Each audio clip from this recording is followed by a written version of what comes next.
Sa mga bago po sa aking channel, my name is Daline, an inspiring vlogger. And if you are new in my channel, please hit the subscribe button. And if you may comment your thoughts below after watching this video. Ang content po ng vlog natin ngayon is para sa mga owners and future owners. Bago ko po sa inyo i-share mga kasuluto ang aking good news, i-share ko po muna sa inyo kung paano at magkano ang magpa-second PMS. When you say second PMS, ito yung 10,000 mileage or 1 year na yung sasakyan mo. So, ayun mga kasuluto, actually, yung lahat ng ginawa sa first PMS is gagawin rin siya sa second PMS. For example, pagdating mo doon sa kasa, i-a-assess siya ng service advisor kung ano yung mga kailangan gawin at ililista doon sa job order.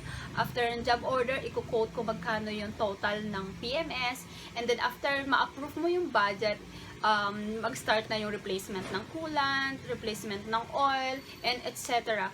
If you haven't watched my video about first PMS, I'll comment the link below para maging aware din po kayo kung anong ginagawa sa first PMS.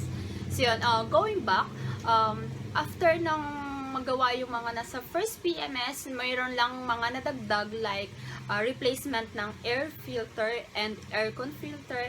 Nag-conduct din sila ng road test para, ma-check yung mga other concerns ng mga owners. And of course, ang isa sa mga main factor and difference ng first PMS and second PMS is the cost. Especially yung first PMS is free yung labor, unlike dito sa second PMS, kailangan na natin bayaran yung labor and may mga susunod pang nating mga PMS. Kagaya po ng ginawa namin sa first PMS namin, bago kami nagpa-second PMS, nag-canvas muna kami sa different service center or kasa ng Kia. Siyempre, naghahanap tayo kung saan tayo mas makakatipid. Yung ibang service center, nagko-quote sila ng 10,000, 9,000, 8,000. But luckily, si Kia PASIG pa rin po yung pinakamababa. Ipa-flash ko na lang po dito yung detailed quote nila para sa second PMS namin.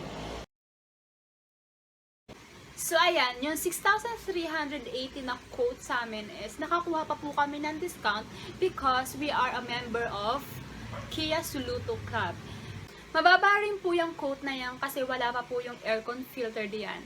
So, kumuha po kami sa labas, bumili kami sa labas ng aircon filter which is allowed naman ng Kia PASIG. And if you are interested, you may comment below para i-refer po kayo dun sa taong binilhan namin. So, ito na mga kasuluto ang aking good news. Upon visiting Kia PASIG, na-advise kami na there's a possible solution sa mga unit na merong AC problem. For now, we were advised that it is for automatic unit only. But, you may consider visiting your nearest casa or service center to double check kung kailangan bang i-upgrade yung aircon software nyo kahit manual unit kayo. So, dun sa Kia PASIG, meron silang diagnostic tool to determine kung kailangan i-upgrade ang AC software ng unit ninyo. All you have to do is bring your unit at the nearest casa or service center. Nakita ko sa inyo kung paano ginagawa ang software upgrading in Kia PASIG.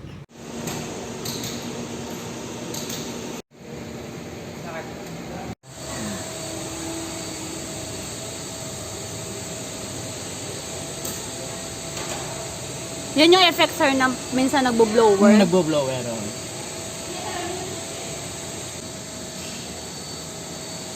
Pag gusto nyo magpa-check, sir, ng ganyan, ng aircon, kahit hindi PMS, basta dalhin sa kasa, pwedeng pumunta sila.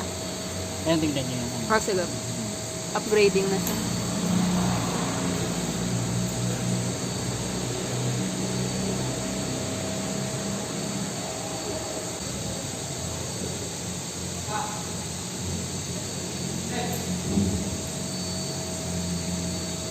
Pegas pala siya talaga.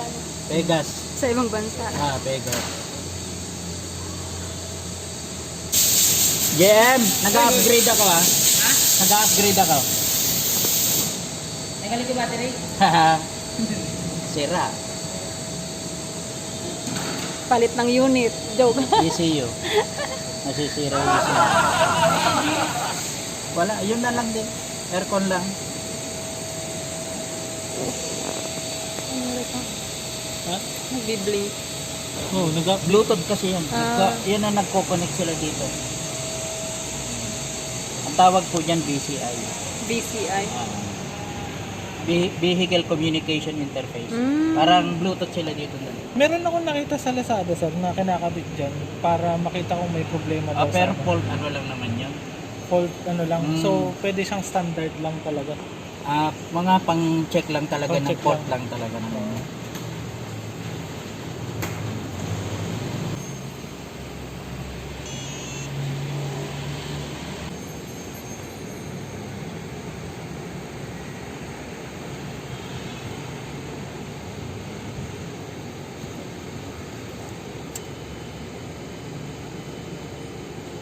Okay na, sir? Wala pa.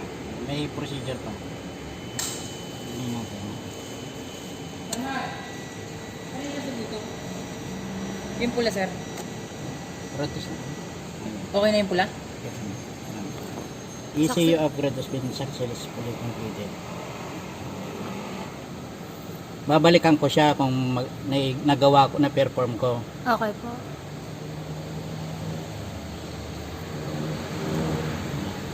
The ECU upgrade has already been completed. Uh-huh. Yan, nakapasok na sa sasakyan. Okay na. Okay po, sige po. Mga kasuluto, please take note that this memorandum is from Korea Plantation, so I guess it is advisable or needed to have our software, AC software, checked by the key accredited CASA or service center. This upgrading is not just for all the owners na mayroong complaint sa aircon nila, but like us, wala naman po kaming complaint sa aircon ng aming unit, but upon checking by the technician, kailangan pong i-upgrade yung software ng AC namin. So, have it checked and let us verify our unit. And to be honest, it's been 2 days after upgrading our software. Napansin namin na mas lumabig sa loob. So, that's it! Sana natuwa kayo sa aking good news. Thank you for watching. See you on my next vlog. Bye!